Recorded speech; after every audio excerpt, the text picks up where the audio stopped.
Hello, this is Trixie the Golden Witch. The following little lecture was given impromptu for a house guest and recontextualizes some of the points that I've made about autism throughout past videos into something that's a little bit more coherent. So, please enjoy.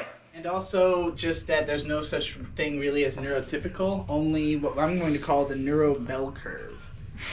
So, here is a dude, the first guy that we're counting. He thinks a certain way. This guy thinks slightly differently from him. And this guy thinks slightly differently from him. And if you keep going and counting more and more people, eventually you'll find the person who thinks the least like the person who you started with, if you put them all in a row.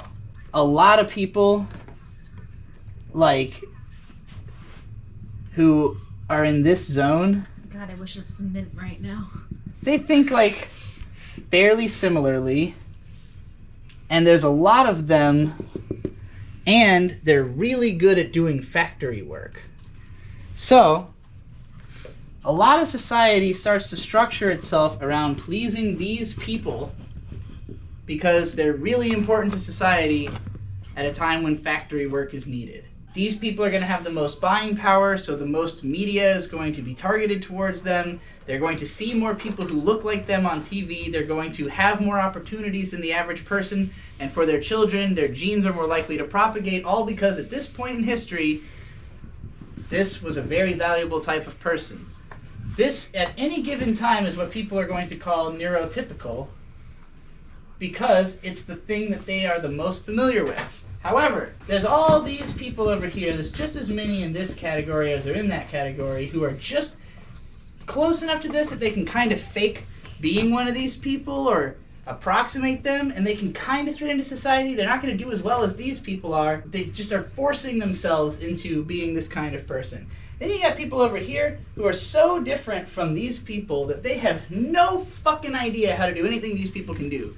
However, there's also a lot of these fucking people, and eventually they find out that there is something they can do that only they can do. And moreover, because of the fact that the thing that these guys do allows them to live, and the thing that these guys do is something that these guys appreciate, they all mutually allow each other to live and coexist. However, there are people who are just outside enough of these categories that, like, they can't really fit in with any of these people. And it's not that they don't have skill sets that could be uniquely taken advantage of, but society does not value those skills right now. These people are really good at stuff that just doesn't matter to any of these people. So they are going to be considered neurally atypical. These are the people who we are like, oh, they are mentally ill. They don't fit into society because they can't do what these people can do or what these people can do that these people appreciate. Whatever they can do is something that nobody appreciates. Now, that's a problem because if you want to live in society, you have to be doing something that people understand and appreciate, or else they're just not going to allow you to exist unless you are capable of just like doing it entirely by yourself. Most people aren't. So if you are in the fringes, you have to find a way to get yourself into the middle. If you're like, oh, I fucking have no idea what's going on with these people, but I'm going to study them and observe and try to figure out how I can be more like them and figure out if there are people like them who want to help people like me, you know, because a lot of people feel bad that there are people who can't, you know, figure out what to do and they want to help you.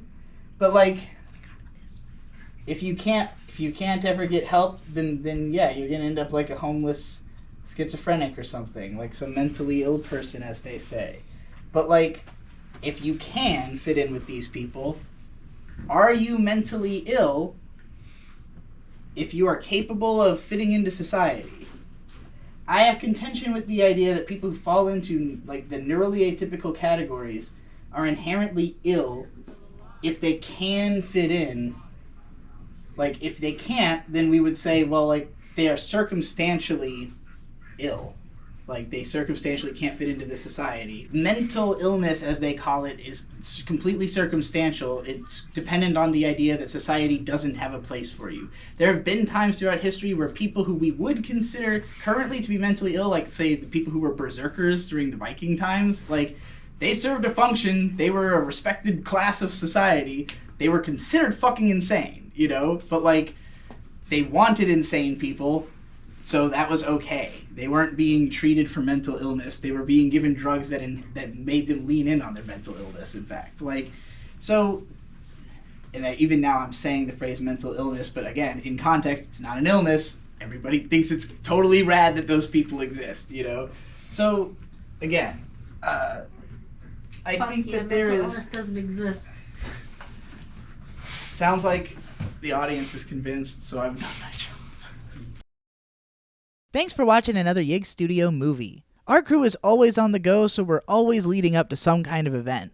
The next place you can catch us is at the show on screen right now, so check it out if you want to see what we've got going on in person.